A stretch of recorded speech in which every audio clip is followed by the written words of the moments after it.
Cool.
Okay, so welcome to this joint webinar, everyone. A very good morning to you if you're in the UK, and a very good afternoon to you if you're in Indonesia. All I can say is it's probably very much warmer where you are in Indonesia than where I am right now, because it frosted overnight and the boiler at home is not working. So the central heating that goes throughout the house is not working at the moment. So I'm doing my best to keep warm. Anyway, very good morning to you, very good afternoon to you. Very welcome to this joint webinar between the Centre for Digital Society at the University of Gajah Mada and Manchester Metropolitan University with us at the Policy Evaluation and Research Unit. Our subject today really is looking at artificial intelligence and psychological issues, and we have 4 speakers who will be presenting in turn. So we're going to start off with our colleagues at Manchester Metropolitan University, Keeley, Crockett and Gavin Bailey, and then we'll turn to our colleagues Mo and Vidiskiu at University of Gajah Mada. So it's just to say that if you have any comments or questions you'd like to ask, then please put them in the comment section, and we'll kind of pick them up as we go through. So the format is that our speakers will present first, and then we'll have time for questions. So Keeley and Gavin are going to speak first, and then we'll have some questions after that. So I'm going to, without further ado, hand over to Keeley, who's going to start off our presentations, and she'll explain about the subject that she's going to talk about. She'll speak for about 15 minutes, so I'd hand over to Gavin, and then we'll have some questions. So Keeley, very well welcome to you. Hope it's warmer where you are than where I am, and over to you. Thank you so much, and I'd like to thank everybody who invited me to be here today.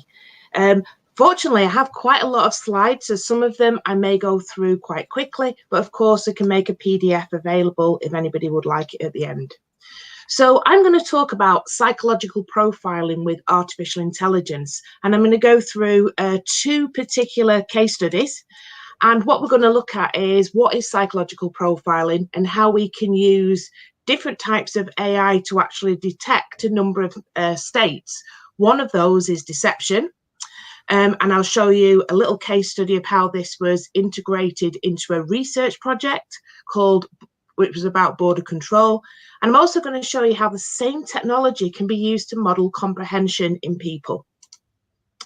And we'll end this with a kind of like a little debate, realistically, because this work was done started in 2016. But since then, ethics and morals are so important.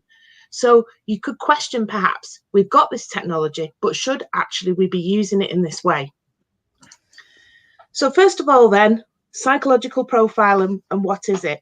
It's a technique most well known as a tool used within criminal investigations, which utilizes methodologies from both law enforcement and psychology.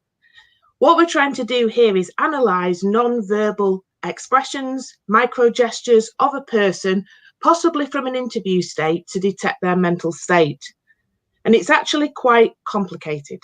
We exhibit many non-verbal messages all the time, and they're quite simultaneous when combined together. So what is non-verbal behavior then? As I've mentioned before, it's something we can use to measure the mental or physical state. And some examples there are stress, deception, comprehension, etc. There are things called gestures, which are an obvious form of non-verbal communication, such as we've got a gentleman here stroking a beard. We then have things like expressions, which is smiling or frowning. This gentleman here is very happy because he's caught a large fish. But these are actually ambiguous and also controllable to some degree. In our work, we don't focus on expressions or gestures. We look at micro gestures, and these are less likely to be controlled.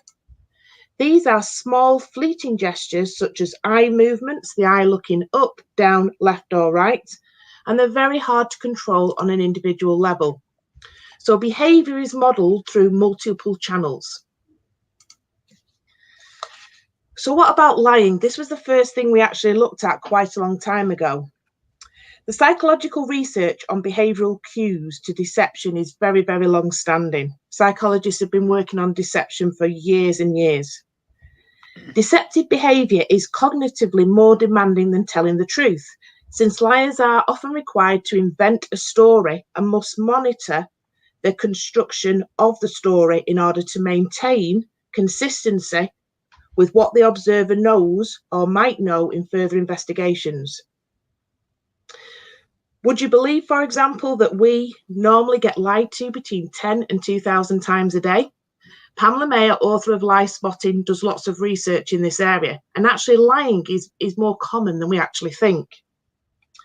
Psychology Today looked at how psychologists, perhaps in criminal investigations, detect lies, and said there were just 6 ways to detect a liar, looking at asking neutral questions during an interview, finding that hot spot and then attacking that with more questions, and watching things like body language, and also listening to tone, cadence, sentence structures, etc. Also observing facial expressions such as blinking or partial blushing. So ways to detect deception. Some of these you'll be very familiar with. The polygraph, the first one, uses electrodes to sense stress in an interviewee. This will also always affect a natural interview because it's quite evasive, but it has been shown to be around 80% effective. We then have voice stress analysis, which looks at the physical properties of a speech signal as opposed to the semantic content of what people are saying. We then have human-based detection, and classification is often done by an interviewer, and the technique requires that the interviewer achieve the required level of competence, so they must be well trained. And then we have the big question mark at the bottom. Can this be done by a machine? Can we actually do automated deception detection?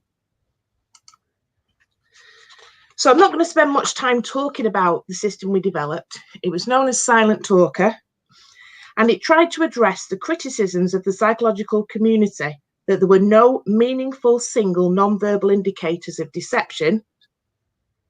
And this was addressed by actually taking those non-verbal signals and putting them into a large, complex system that comprised of hierarchical neural networks.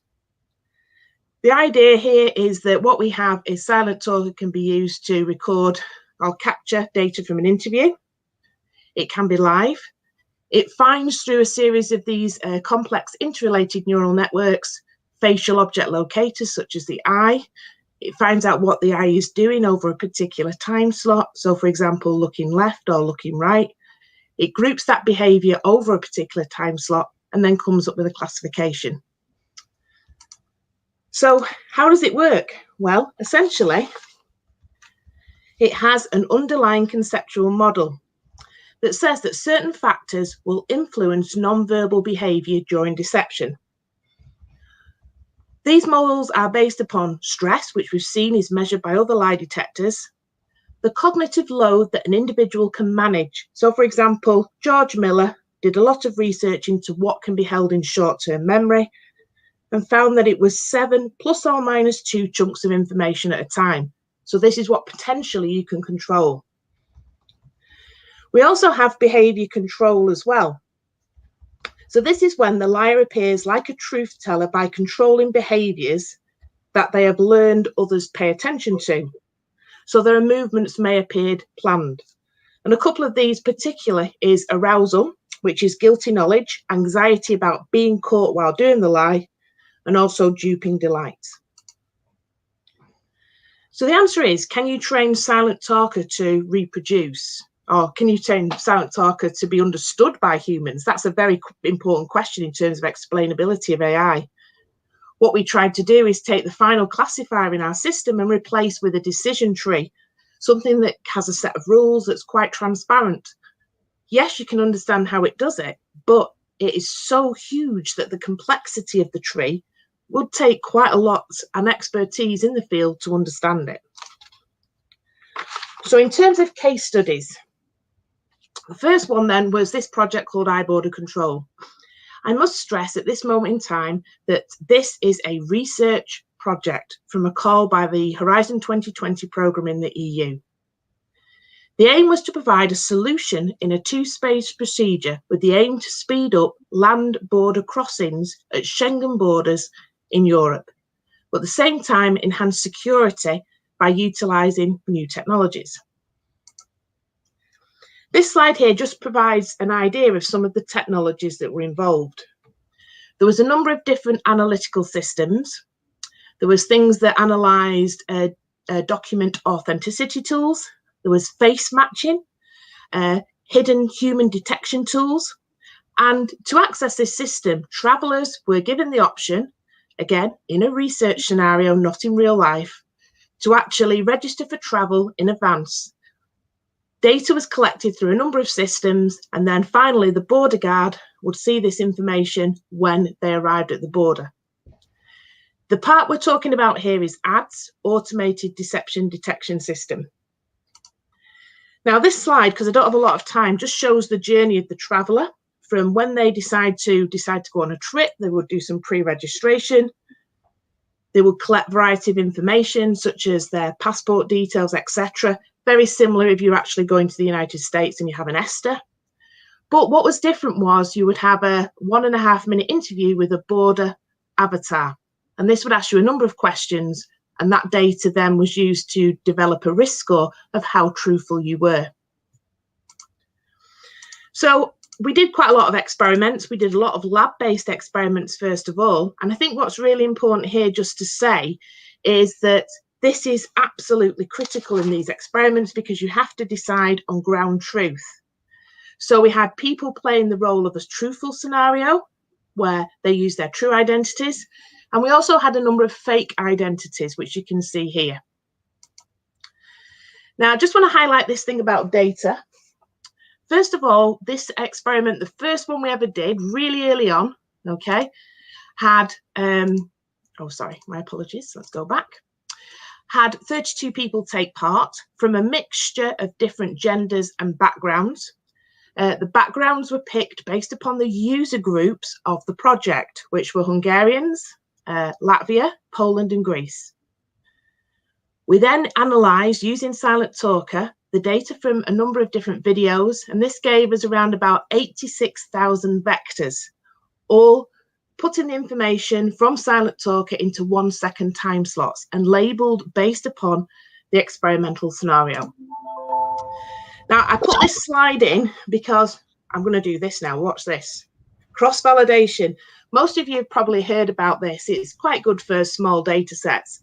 But actually, in something as serious as this, where we're actually creating images of people, cross-validation is completely a no-no method. Look at the accuracy here, 96%, okay, on a test set.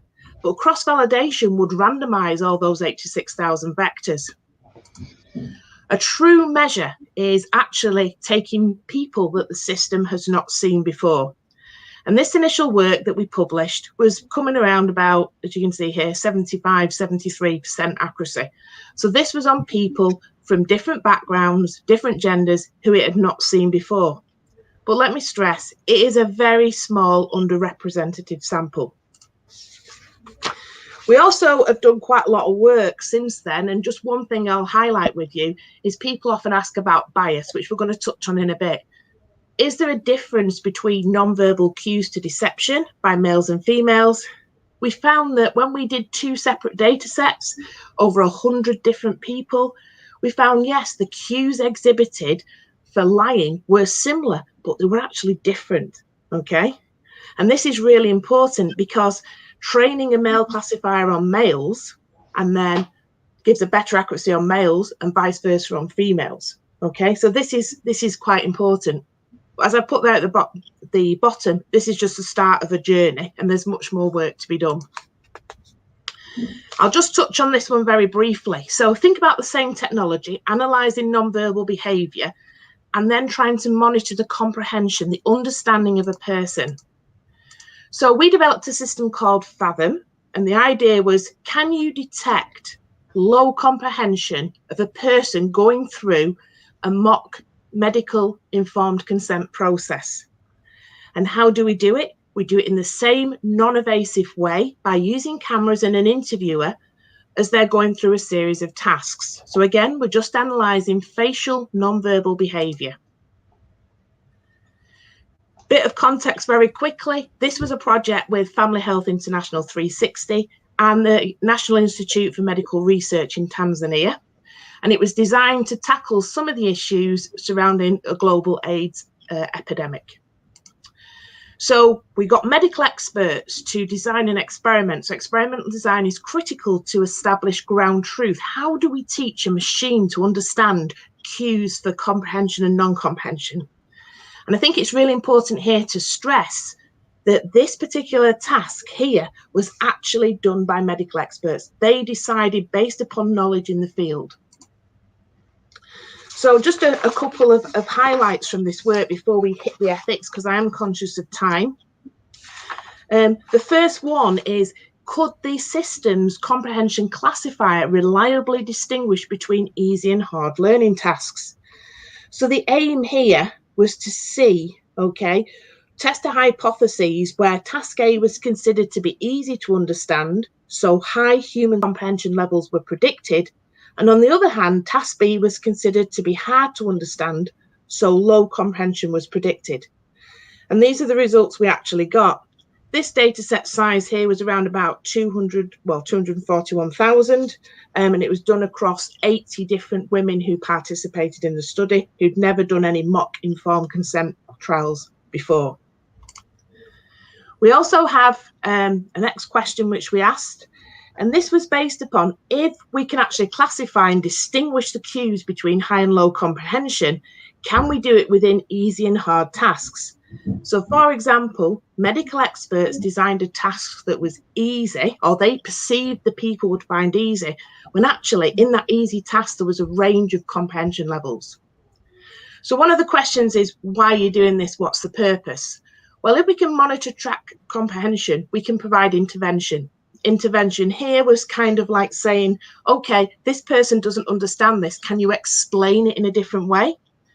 And we also use the same technology in intelligent tutoring systems. So if a student in the middle of the night is studying Java for a test and they're stuck, the system could actually intervene. So it comes on then to artificial intelligence, okay, which of course is the main topic of discussion in the field of AI at the moment. I think we all understand what it actually means. Every single country has a slightly different definition.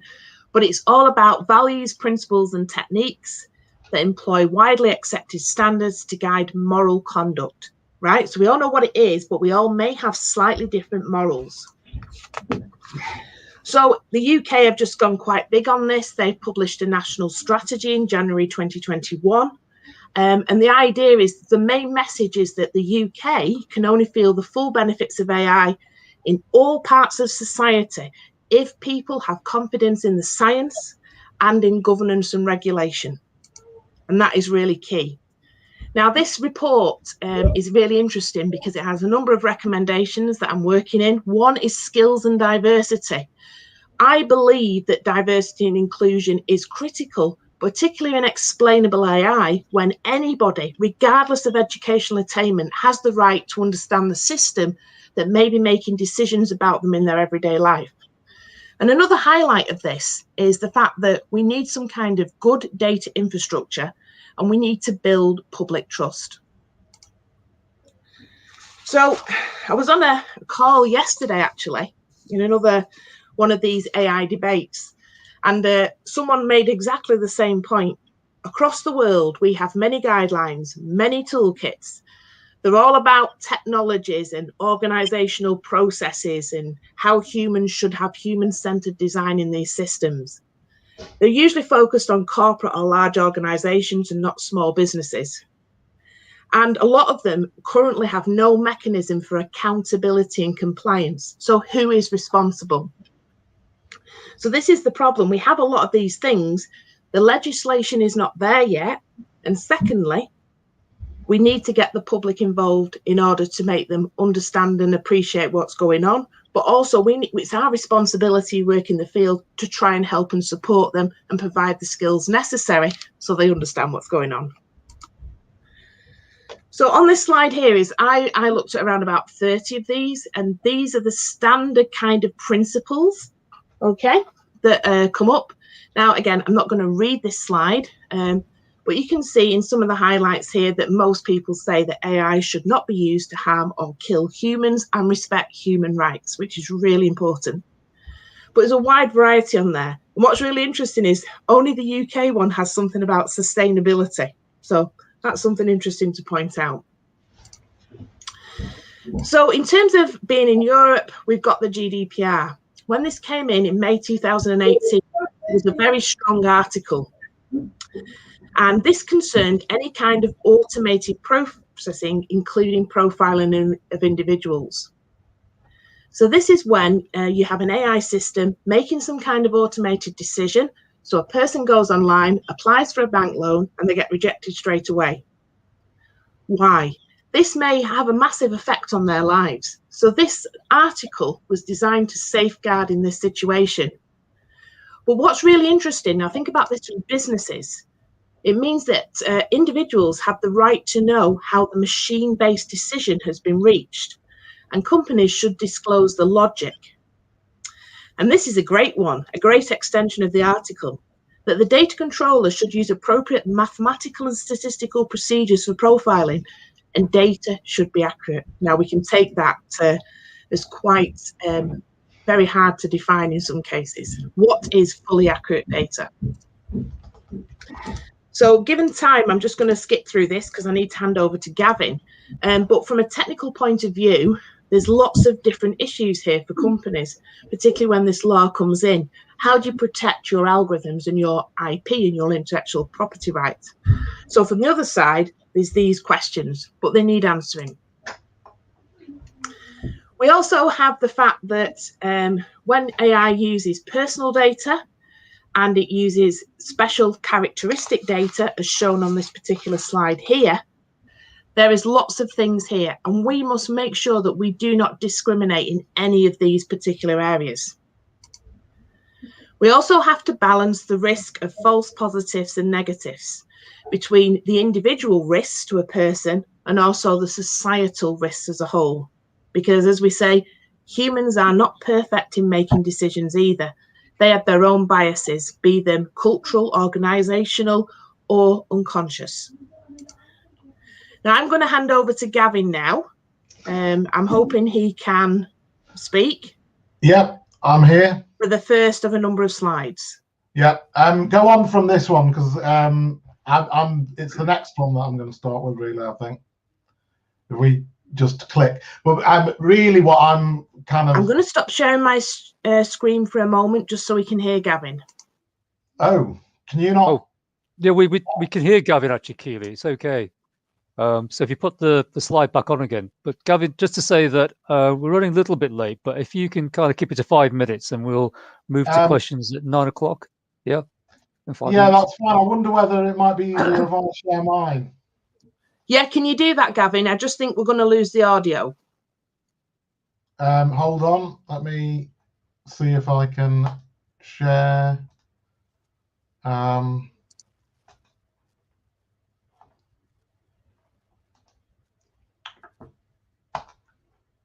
Center. So can you see that one? Yeah, it's coming up. Some thoughts on fairness? Yep. Yeah, go for it. Okay. So yeah, I mean, I was going to, I'm just adding some kind of other ethical thinking to this, really. But it builds on what Keeley has already said, in that there's kind of three sides to it, really. One is fairness, and partially that point that Keeley made about, well, making the logic explicit. And actually, the logic itself might be about what does fairness mean in a particular situation, because it doesn't always mean the same thing. And there are ethicists that kind of have been looking at the differences between those group fairnesses, where you have the list of identities that should not be discriminated against, and what that means for individual fairness. There's also interesting questions about what the individual experience of being on the end of an automated process means, as compared to what happens in aggregate. Because obviously, whatever happens, there will be mistakes. There's no system that's going to be 100% correct all the time. So what's going on there? And then finally, and I think this is my most important kind of point, is that sometimes the ground truth isn't immediately accessible, and may in principle not be accessible at all, which makes for problems for judging. It's not just a question for a machine process, but any process, that the truths that we use to generate our ideas of the world are based on a particular biased sample. I mean, for me, one of the first things that I thought when working with Keeley on the looking at the iBoard control work is that it's not obvious that everybody is going to have the same behavior when lying. And I was imagining a person who had been basically brought up to find lying incredibly comfortable. Maybe from the moment they could speak, the parents had said, "Oh, you're gonna have to lie to get ahead, so just lie about everything all the time." And they would be different to the rest of us who have social pressures to tell the truth. But anyway, the first thing was some thoughts on fairness. And a lot of the time there have been kind of questions about the bias of AI, and whether if there's a bias across one group or another, how that needs to be dealt with. And the question of, if you then adjust for group biases, then that necessarily then introduces some kind of individual unfairness,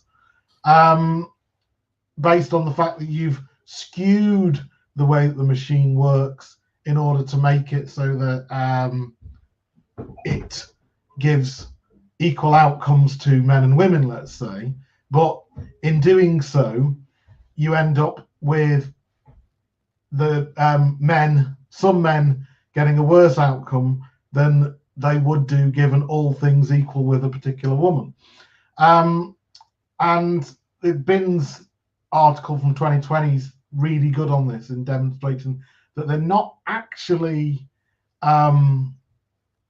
in contradiction, but it depends what you are using to decide on fairness, not just are you using group fairness or individual fairness, but are you what are you adjusting for? And the important thing here is that we adjust for all sorts of things in decision makings in order to make situations fair. And the best example I have is thinking about, say, job recruitment or university recruitment, is that we know that something like race or gender it's not a relevant attribute to be making a decision on, but that the education that somebody has is a relevant thing to make your decision on, but that education might be correlated or caused by one of those identities. So it's perfectly reasonable, and in the UK, universities have looked at this with regards to educational background to make adjustments. We might give lower, allow people to get into university with lower grades because they went to a worse school. So we would expect them to have lower grades. So in a sense, one of the things to make explicit is, well, how do you work out what fairness is in any of these situations? So in some ways, it's not as problematic. That bit isn't as problematic as it's sometimes made out. The other thing I was really thinking about is the way that Gavin, you've got 1 more minute, okay? Okay, I'll be very quick then. Well, it might be 2. Human in the loop issues. I mean, one of the things here is that obviously we don't always allow the machine learning to make all of the decisions, and we do allow for challenge and appeal so that decisions might be made, remade by a person, and that changes things. But it changes things in ways that are true for the individual. So one of the things, not everybody is going to challenge every decision.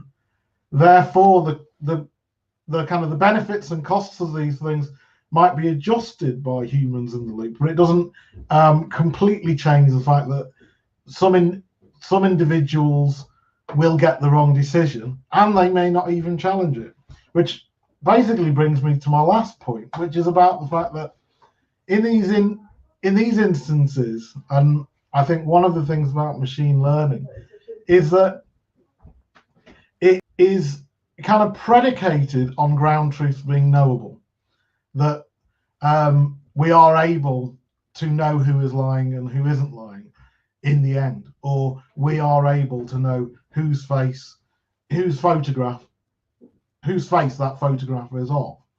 And getting that human in the loop means that we can say, well, if the machine learning system gets it wrong, then we get a human to check.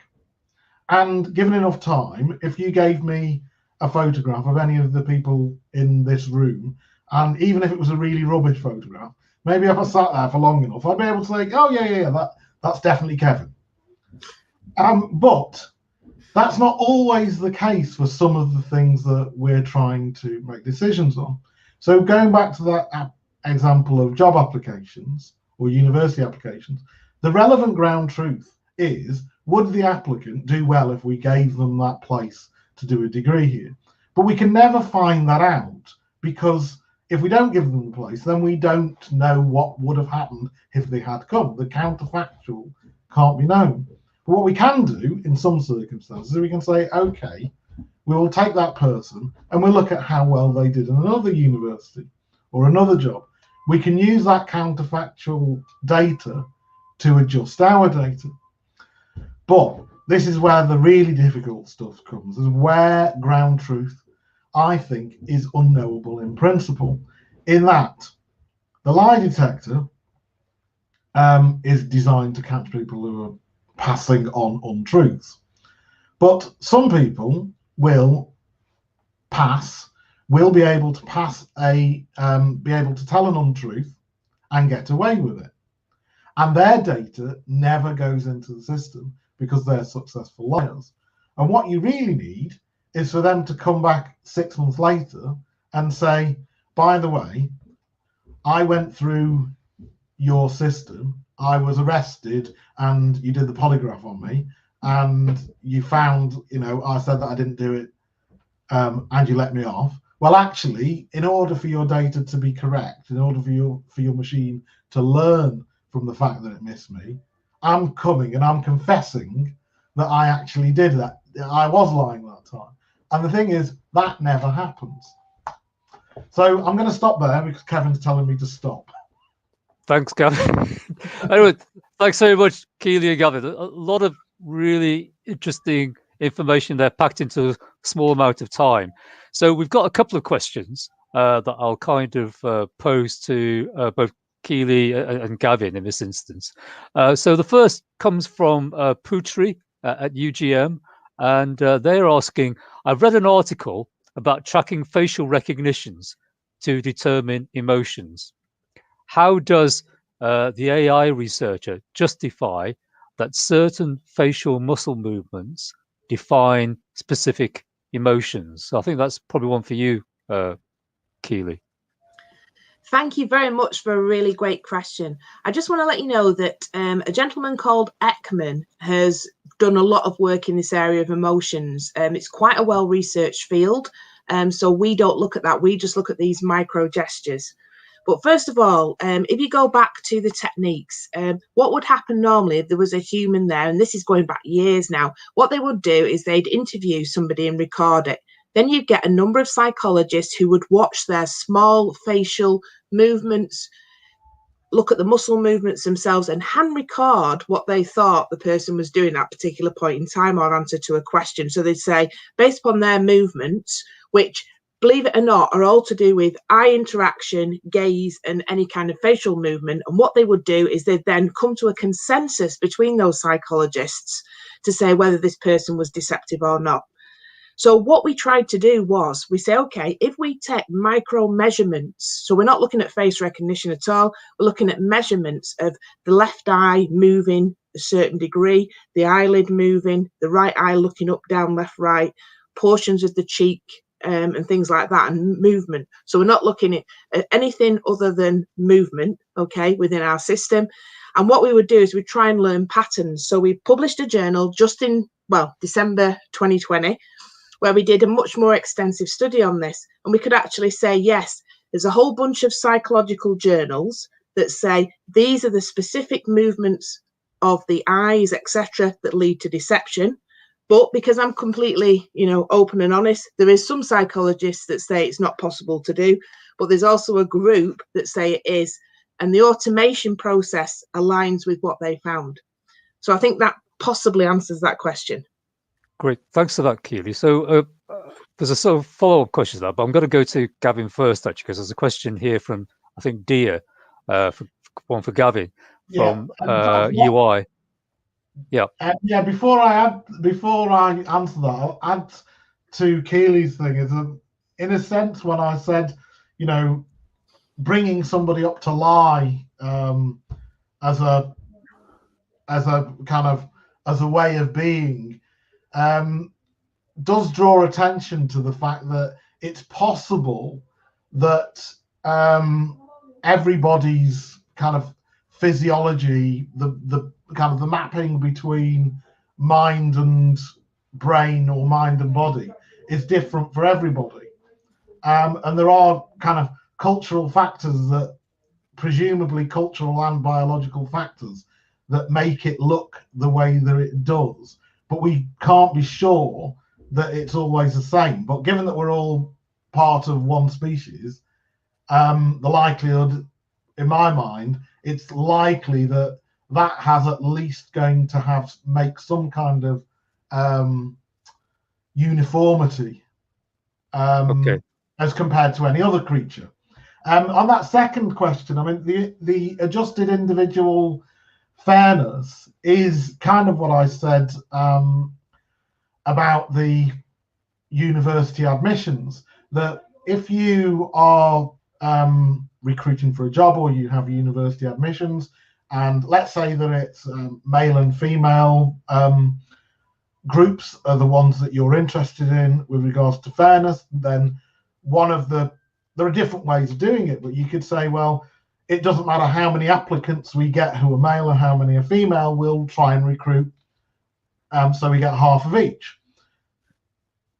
Which in a sense would mean that, let's say, far fewer women applied for the job, then they would have a greater chance of getting the job. Let's say there were 20 jobs available and 50 men applied and 10 women applied, and we decided it was going to be 50-50 who we appointed, then all the women would get the job and 20% of the men would get a job. So we would end up with something there that was group fair at one point with regards to who got the job, but individually, well, not so, because that would mean that the chances of the man getting the job was 1 in 5. The chance of the women getting the job was 100%. So other ways of doing it would be saying that there was kind of an odds ratio. So you could say, okay, 5 times as many men applied as women, therefore we'll make it so that 5 times as many men get the jobs as women, and we try to even it up that way. But again, in a sense, a lot of this is, well, what are you adjusting for? Because all the things that make those situations come into being are the downstream ones of who decides to apply and who doesn't decide to apply, or who has the education or who doesn't have the education, etc. And it's up to us as a society to decide which things we want to actually include in our decisions for fairness. And that's why it becomes an adjusted individual fairness, because in reality what we want is for person A who has a particular attribute and person B who has a particular attribute, if we think those attributes are irrelevant but everything else about them is exactly the same, then the outcomes should be the same. But we have to decide which of those attributes are the ones that are relevant and which ones are not. And I'll leave it there. Okay, I'm gonna jump in there, okay, because I want to try and fit in 2 questions before we move to our colleagues at UGM for their presentation. So a question from Jeff from Manchester Met. I think this is one for Gavin. How would we know when to flag that the machine learning decision was wrong? So if you can come up with a brief answer, Gavin. I think that's possible. It's an audit thing there, that there's a learning set, and then there's I would call it an experience set, that as a human you would have an experience set. A machine learning system has an experience set, but it would need to know that it had made a mistake, and then to be able to resort it from mistake into the new category to gain something from that new data. All right. Okay. Well, so who makes the decision as to when it was wrong? Because that's why the human has to do that, or another machine learning system. Okay, I'm trying to fit in one more question. Okay, so this is what I think is for you, Keeley. It's from Anton, and the question is: I've read that facial recognition has some difficulties when it comes to aspects like race. Could you expand on that? That picks up on something I think Putri was asking about earlier. Just thinking its potential effects on marginalized groups. I fully agree with this, which is why major corporates have stopped doing research in this area. Every single time we apply a machine learning algorithm, we have to ask the question, is the data set representative of what we're trying to model? Okay, now you've seen many systems that are in the press, particularly in the UK with regards to the police, where those particular systems are not representative. So therefore it flags one particular marginalized group over others. So again, it comes down to one of my questions I've been pondering now for a while. Should we be using the technology in this way? I think just to make one quick clear statement is that eye border control had no facial recognition in it, despite what you may have read. it had a face matching tool, which wasn't, it was one of our partners that developed it. And that was to check whether the person in the interview was the same as the face on the person on the passport. Okay, it's the same technology used when you go to a border at the moment, where the guard scans your passport in and then looks at your face, and the system gives them an indication. But I do agree completely that face recognition has serious issues, and I question whether machine learning is the way to go about it.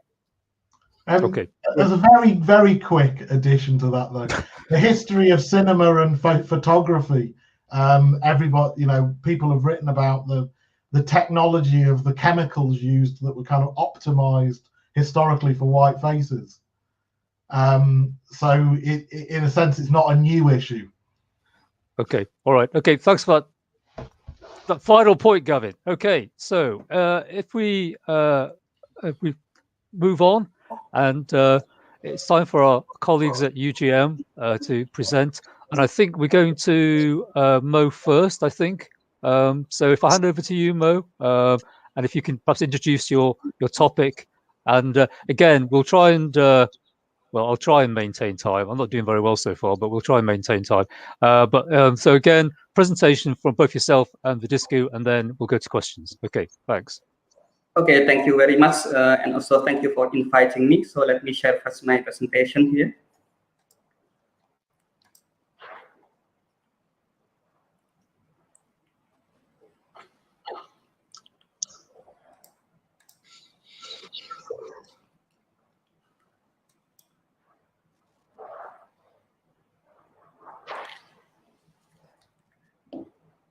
Okay, so thank you very much.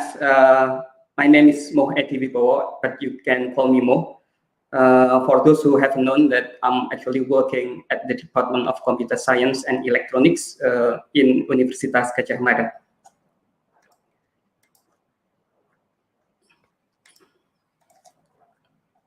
Wait a second.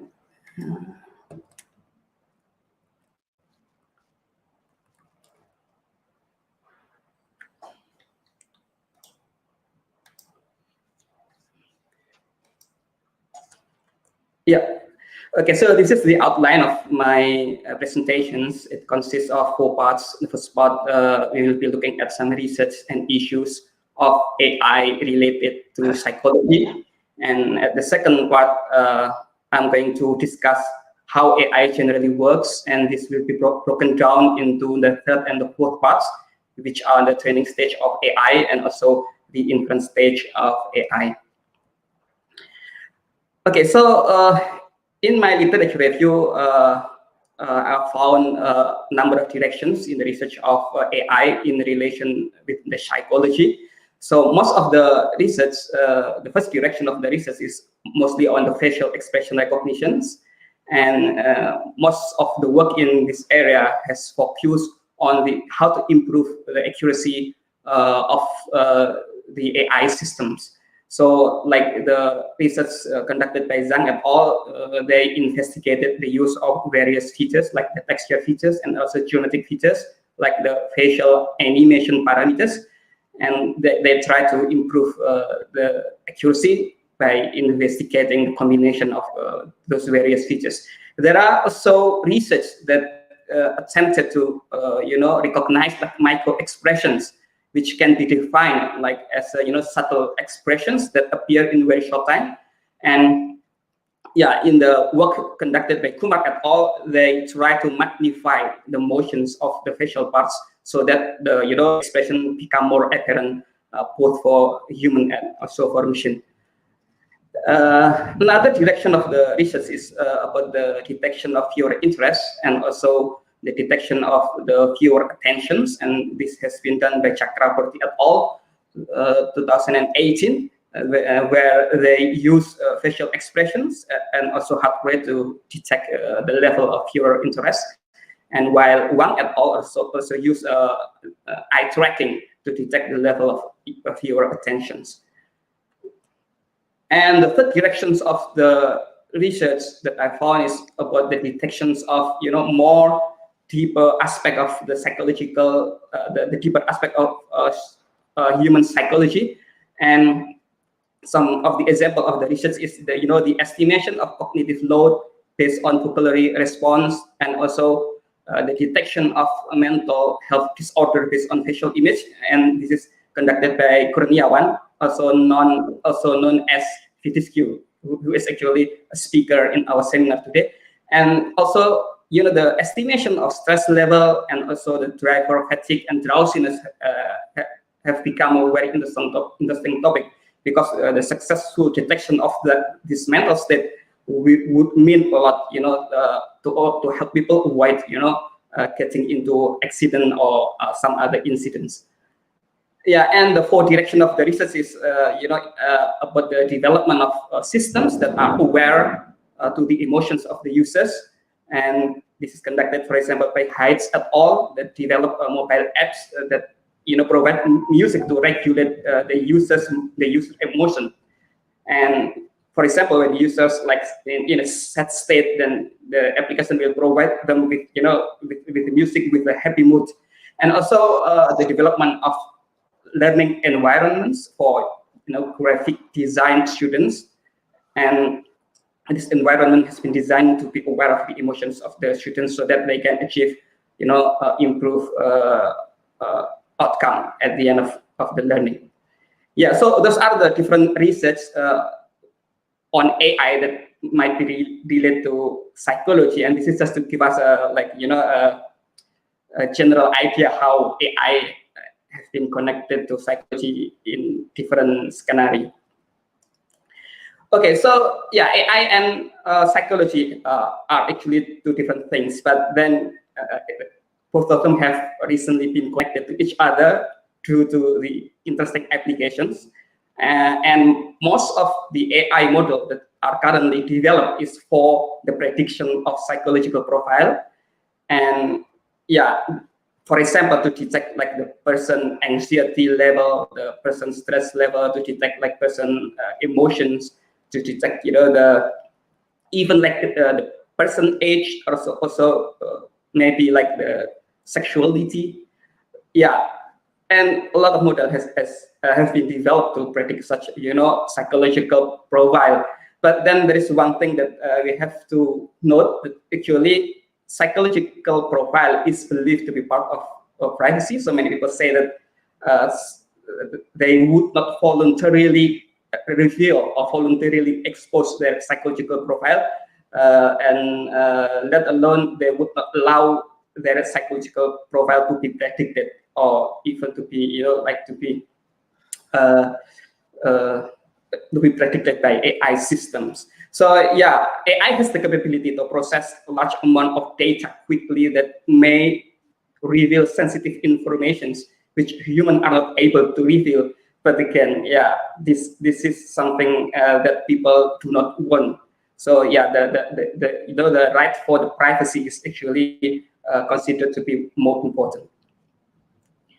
Okay, so this is a generic view of how AI has been used in our daily life, and AI in this case has been developed as a tool for an organization, and this AI system can actually communicate to people, and also can communicate to to the environments, can be used to observe the environments. But again, AI indeed can act like a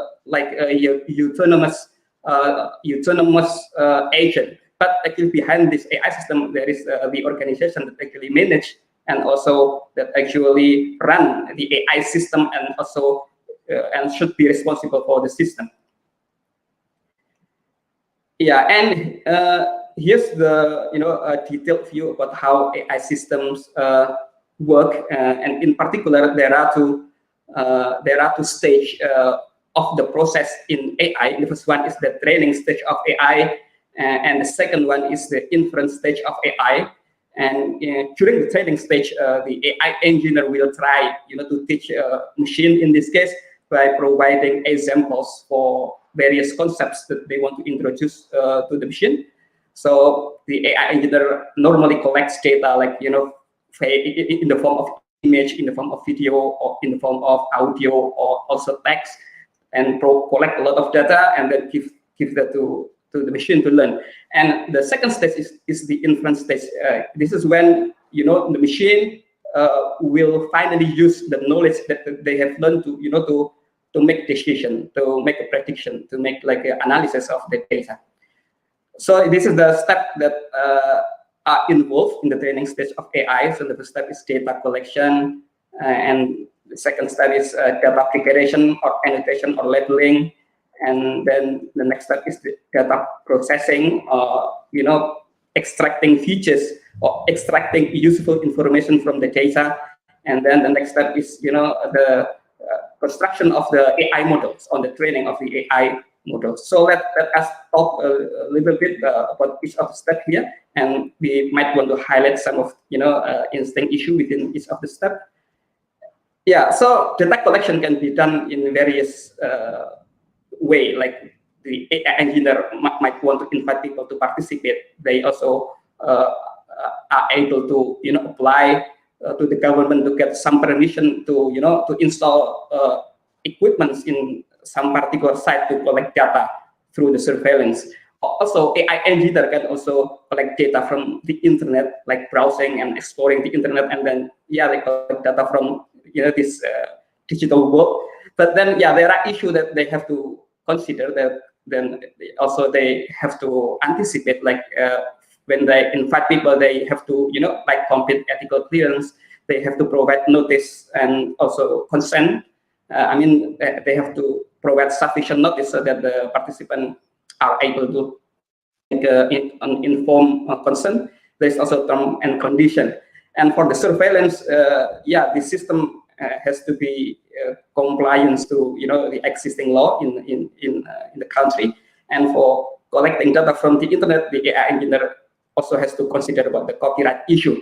And there was like a kind of scary or maybe interesting story, but the Cambridge Analytica scandal, where where AI in this case has been inappropriately used to manipulate a preference or political preference of the people in the US, and this manipulation has been conducted by first analyzing the profile of the Facebook users.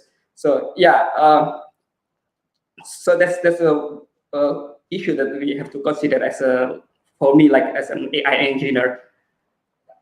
Okay, and the next step is the data preparation or annotation or labeling, and then again we also can also try to anticipate issues in this step. Like normally when we do annotation, we will try to ask for help from the human expert or even from the crowdsource.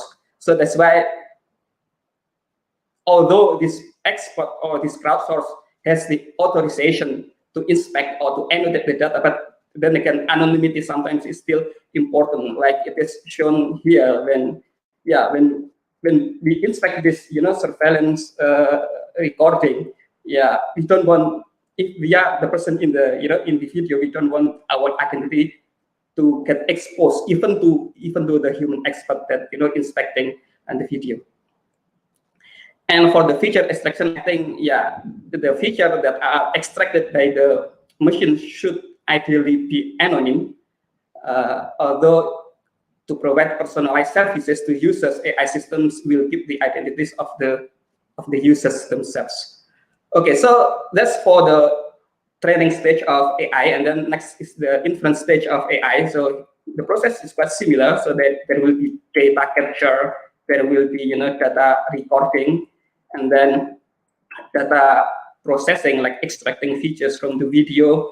But then in here we've got two things that are combined together. The first one is the data captured from the environment, and the second one is the AI models. And by combining these two, then the machine will be able to conduct analysis, reasoning, decision making, and the inference. And there will be responses, prediction, back or summary, and recommendation provided by the machines. And for the process in here, it's pretty much free of human. I mean, no humans are involved in this process. So and in the sense of the privacy, it is like less risky. But then there is issue again with, the issue are shifted now to the design of the machine itself, and also shifted to the delivery of the result or the analysis on the flow of information from the machine to people outside the machine. Okay, so these are I'm just wondering, Mo, whether you can finish very shortly so that Vidiskiu can get a turn, with his presentation. Okay, thank you. So these are the application of the AI system, the interactive or intelligent services. But there is also the data analysis, personalized data analysis, diagnosis, and treatment. And this is the issue that the AI engineer have to address, like how much data are allowed to be collected. So this is that people do not want to get stacked too long. They don't want to get stalked. They do not want to get monitored. So the more data collected, the more need for notice and concern from the users. And also, Keeley has mentioned this previously, that AI system should be designed to be unbiased, to be have like good people and law-abiding society. So even a machine, we can consider them as a human, and they should also abide to the law. They should behave like a good people. And these are some interesting notes from from the papers from people from the psychology. One of the notes is this one that I read from paper written by Mats et al. Privacy is violated when data are used in the context or for a purpose that is different from what the user had originally consented to, like in the Cambridge Analytica scandal. And also, no profiling of somebody is allowed, so we cannot really collect a lot of data from a single person, because that will create the profile of this person, and this is not wanted actually by many people. And also, intuitively, AI, we can consider AI as a human. So intuitively, AI is not supposed to do what people are not supposed to do, like discrimination, intimidation, spamming, etc. This is what people are not supposed to do, and this also applies to machines. So, and the last result is education to users. If we cannot, provide a good, anticipation, then the last result is to educate users to always be aware with their privacy right. Okay, so I think that's all from me, Gavin. So. Okay, thank you very much, Mo. So we'll hand over to Vidiskiu, and I'll give you a nod, Vidiskiu, when I just because I would allow enough time for people to ask questions. Okay, but go ahead.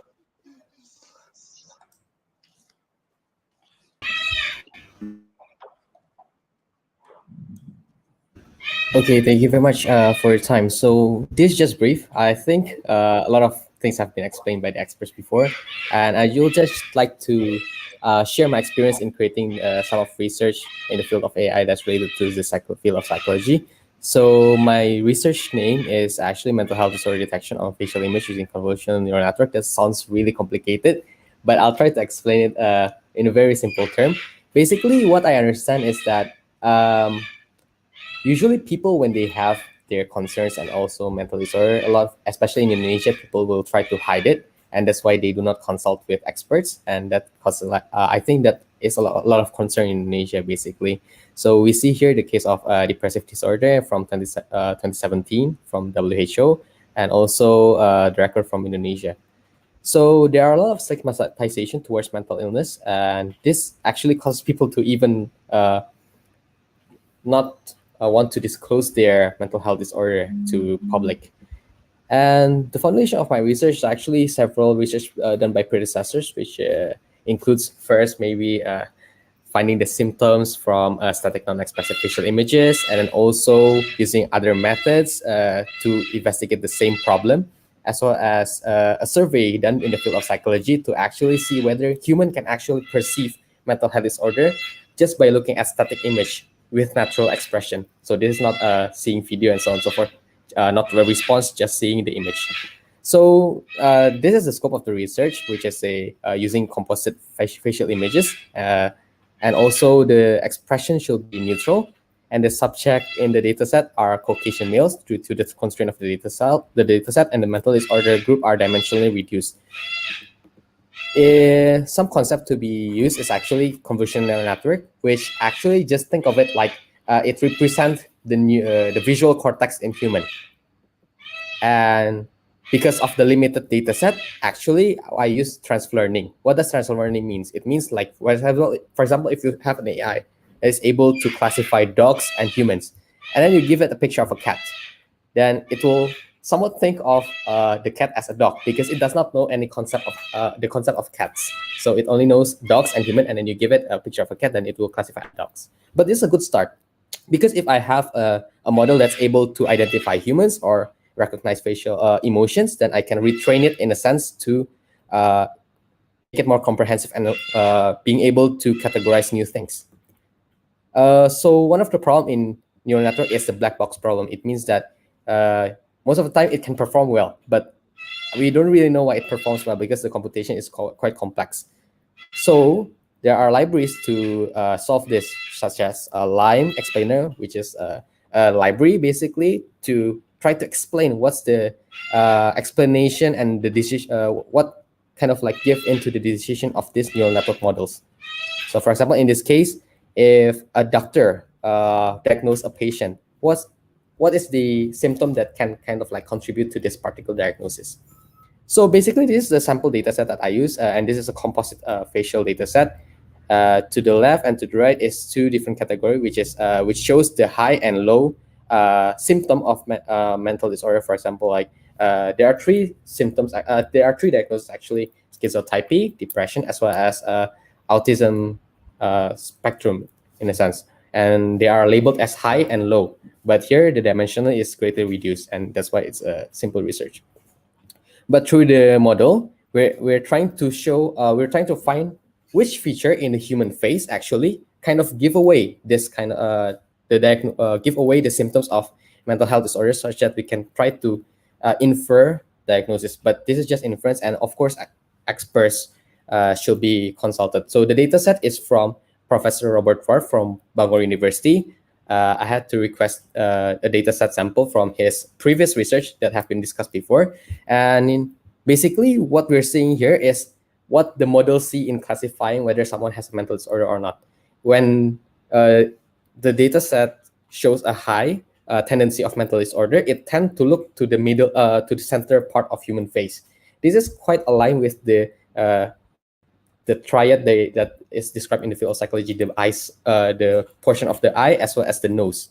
And when classifying for low mental health disorder tendency, they tend to look at the side, the edge of the face. So again, back to maybe the question from the audience just now. It's very difficult to determine whether the machine learning model actually is correct or not, and also due to the limitation of data sets, especially because there are a lot of ethics and also norms and ethics that is involved in this particular field of research. Machine learning needs a lot of data set, and it's very difficult to find this kind of data set. But this can actually be a preliminary research or inspiration for people who want to jump into this kind of field. Basically, when I started this research, I just thought to myself, humans can kind of like perceive mental health disorder just by looking at a face. It's very speculative, but then I dive deeper and look at the research paper in psychology, and I found out that there's a research on that. And that's why I tried to replicate it using machine learning, basically pattern finding. But yeah, that's just an introduction of my research. And maybe that could inspire some of you to do more research and become more, be more comprehensive with this line of research. But that's it, actually, Mr. Gavin. Okay, thank you very much for Vidiskiu. That's really helpful, and thank you, Mo, also for your presentation. So the great thing is we've got time for some questions, and I'm picking up one question that was asked previously, but I think it applies both. I think something that Mo mentioned, but also I think things that Keeley had talked about before. And this is a question from Nabila from UGM. Who's asked, from an ethical perspective, how would the concept of consent be translated into this practice? So perhaps go to you first, Mo. Do you have a thought on this?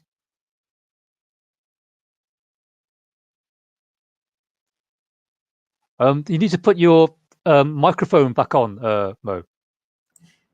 Okay, thank you. So in the area of computer system, or in the area of AI system, then the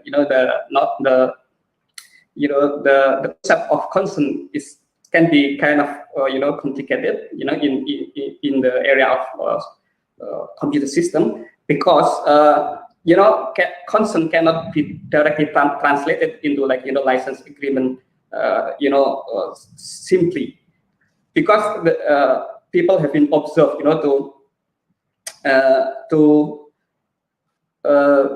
there is the discrepancy between what they claim and also what they do. So when they're given the license agreement, they just click the accept button without actually reading the whole license. So that's the problem. So many researchers try to propose solution for this. As far as I know from the literature, that one of them is the privacy by design. So that in this concept, that the consent doesn't just translate into, it's not just translated into a single license agreement, but there will be multiple steps of confirmations from the system to the users. So for example, when they want to send something, then there will be some questions asking them about their some privacy, and then they will give their consent at various process, at different level of process, and also at different facility in the software system. So yeah, that's my opinion, Gavin. Okay, thank you. I mean, Keeley, do you want to come in on this in terms of that issue of consent? I mean, you mentioned about GDPR, right, as a privacy thing, which sort of kind of lends itself to that in terms of European Union kind of legislation. So, do you want to come in on this? Yeah, I think there's a couple of things. I think first of all, humans have the right to not use the system, and I think that's really important. I also think that if you, in research, for example, when we had to go through a number of trials, so we never did any live trials, again, despite what media says, there was no live trials, it was all lab-based. And I think what's really important is that people who decide to take part fully understand in a language that they can understand what it entails, how it will impact them, what exactly you're doing. And that's quite an art form, making sure participant information sheets contain the right information. But it's beyond that. It's about sitting down and explaining until they're really happy to take part, but also understanding that everyone in an experimental research setting has the right to withdraw. With regards to data privacy, the GDPR and ethics, the Information Commissioner's Office in the UK published on the 17th of February some further guidelines about how to tackle data privacy issues in AI-based systems. And this is all about adopting a risk-based approach. There's been some absolutely fantastic points made here. So one slide, I think it was Mo said, a person's psychological profile is private. I completely agree. It could almost be labeled as a protected characteristic under data privacy, where special attention is required. And I think what we need to do is get the message across to people who use any of these protected characteristics or personal data, is you can't just throw it at an AI system and come up with a solution. You have to sit down. You've already mentioned privacy by design, human-centric design. We have to actually get the public involved and say, okay, this is what we want to do. What do you think about it? I think we have to bring the morals into the conversation. Great. Thanks a lot, Keeley. And this is one from, I think from Liana, and who's asking Edie and Mo and Vidi about the context of Indonesia and to what extent AI is utilized in public, and how is the state of ethical clearance in Indonesia, and are there any specific regulations about that at the moment? So I don't know who wants to go first. Vidi, do you want to have something to say about this? Yep, sure. So AI in Indonesia is just like a boom right now, right? Because I think the first attempt to use AI in public service is to do this electronic law execution in traffic. So if people like break the traffic law, then they will receive an automated letter to their house based on their license plate. These kind of there are some company in Jakarta that's actually undertaking the projects and by the order of the government. But regarding the awareness of the data itself, I think I have to pass to Mr. Eddie to maybe explain further. But yeah, for sure, AI in Indonesia is starting to boom, but the awareness of data is still not that. People are still not aware of the data involved in the system.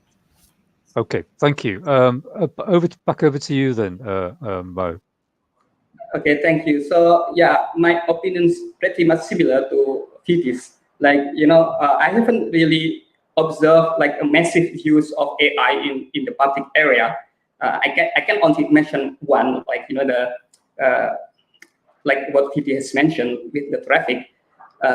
And also regarding the regulation from the government, I think we are still behind. Like, we haven't really prepared for the government regulation to anticipate the issues with privacy and AI, or even in privacy in general. So yeah, this is like a homework for all of us in Indonesia to start thinking about how to develop or to design a very good regulation for this. But there is like a very interesting story in Australia, although it is not in the AI and psychology, but in different area. Like currently, the parliament in Australia is designing or is developing like a new regulation. Like they will ask the social media platform to pay some share to to the news site, news creator, and then this has been like a very big issue in the country, because Facebook has tried to oppose to this idea, and what they did is they just block links to news sites, to any news site in Australia. But then the interesting one is that this kind of provocation from the YouTube doesn't really affect the process in the parliament, and even the users of the Facebook itself started to think about using other platform instead of using Facebook, because of this block the block of the links of the news site. Yeah. So they start to use. So this, what I want to point out here is like regulation can sometimes win against the technology, the technology player.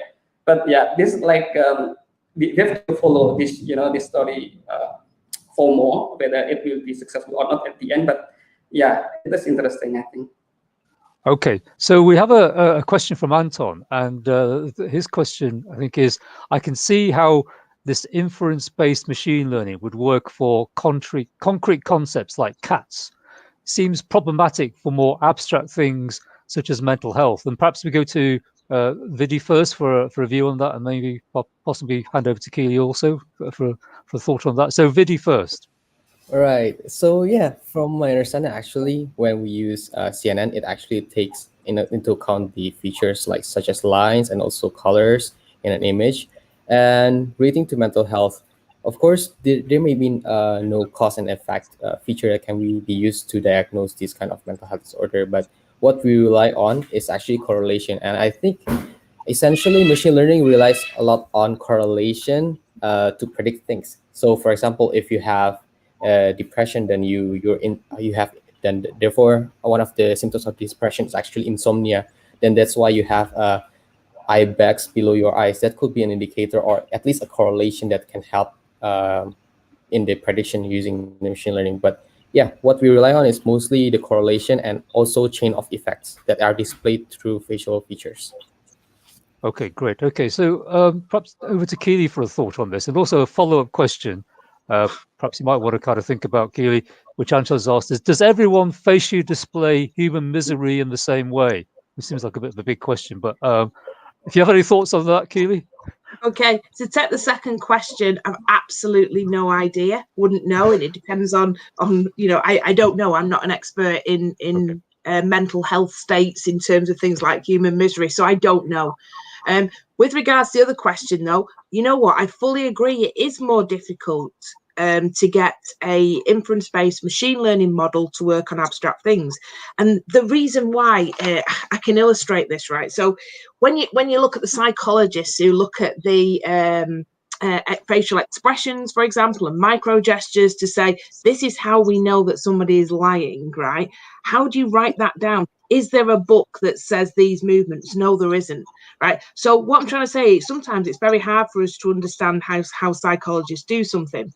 If I take my other example, comprehension, from looking at someone's face, if you're an experienced teacher in the classroom, right, you're generally looking at people, you're going around, particularly in primary schools, I do a lot of STEM work, and you can kind of guess whether someone understands it or not. I mean, they might vocally say, I don't understand something, but you kind of see sometimes they go off task, or, you know, they start drawing or doodling. And I think it's really hard. I mean, these are very, very abstract. How do we do this? And the only way we do it is using pattern recognition. And we're trying to look at it from a research point of view by saying, are there patterns in non-verbal cues that kind of model or go towards either deception or comprehension or some of the great examples that we've seen? But the question is, how do you actually prove that? Gavin brought this point up, and it's almost like I want to bring Gavin in here as well. How do you prove it? Okay, Gavin, do you want to chip in on this one? Yeah, I mean, I think so. Kind of Jeff's version of the question, should we be using the term AI at all, is that is a live thing, and a lot of people prefer not to and actually just say machine learning, because proper human intelligence seems to be something which these systems aren't getting to. So, you know, it could be deemed kind of hype to just say intelligence. I mean, it depends what you mean by intelligence, doesn't it? So, yeah, the other thing is that, I mean, humans have to learn this as well, and humans can be wrong. You know, that example that Keeley gives of children in the school is a great one, because presumably the children, there are patterns, but also some kids might not fit the pattern, and you might think that they're getting it because they've got a face that says they're getting it, but actually they're not. And a good primary school teacher is using all sorts of cues and going back to them and asking questions and kind of adding new information all the time. And one of the things that kind of more general intelligence, like a person in the room does, is that they can say, okay, let's check this other channel, which is ask the kid, do you get it? Or this other channel of get them to try an example of this little maths puzzle, which the facial recognition of are they getting it or not won't be able to do, because they don't have a pen and paper with them. Okay, thanks for that. I mean, I'm going to go back to a question which we sort of touched on, but we kind of skirted around a little bit earlier on, that was asked, I think, by Putri, and that was about the universality or lack thereof of emotions, and especially in this particular instance, I think in relation to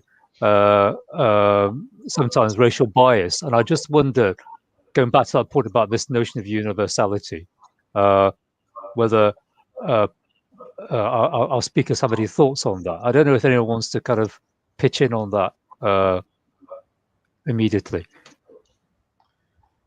Who wants to go first? Well, okay. Do you want to have a shot at it, Gavin, and then maybe we might go to Keeley. I touched on this before, that one of the things is that we're all human, and so given that we're all kind of, human culture is something that has developed over millennia and has all come from a similar origin, then we're probably more similar. Humans are probably more similar to each other than we would be to some creature from another galaxy. And so we're probably better at reading each other's emotions than we would be of some aliens that arrived, or even of octopuses. But at the same time, culture is almost certainly going to have an effect. The simple example for me is the fact that, the physical movement for assent when you say yes to somebody is different in different places. Okay. So there could obviously be differences. So it's universal, but with differences, if that makes sense. Okay, all right. So I've just picking up on a kind of question that's just come up, I think, from Kyra. Would AI, essentially, be able to distinguish and recognize sociopaths or narcissists that genuinely believe their own reality? Okay, I don't know if anyone wants to kind of volunteer to have a picture of that one. Okay, Vidi, here you go.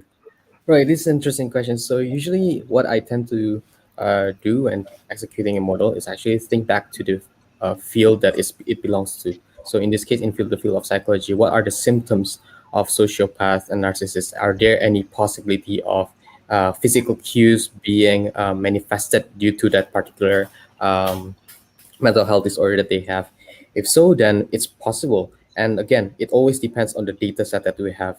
If we have enough data, if we have complete data of everything, I believe that we can actually predict most of the things. But that's the limitations, right? There are some physical and also spatial limitation of having such data. And also, even with the ethical and also social concerns, that actually limits it, I think, even more. But yeah, if there are underlying patterns and proof from the origin, the field origin, then that's very possible.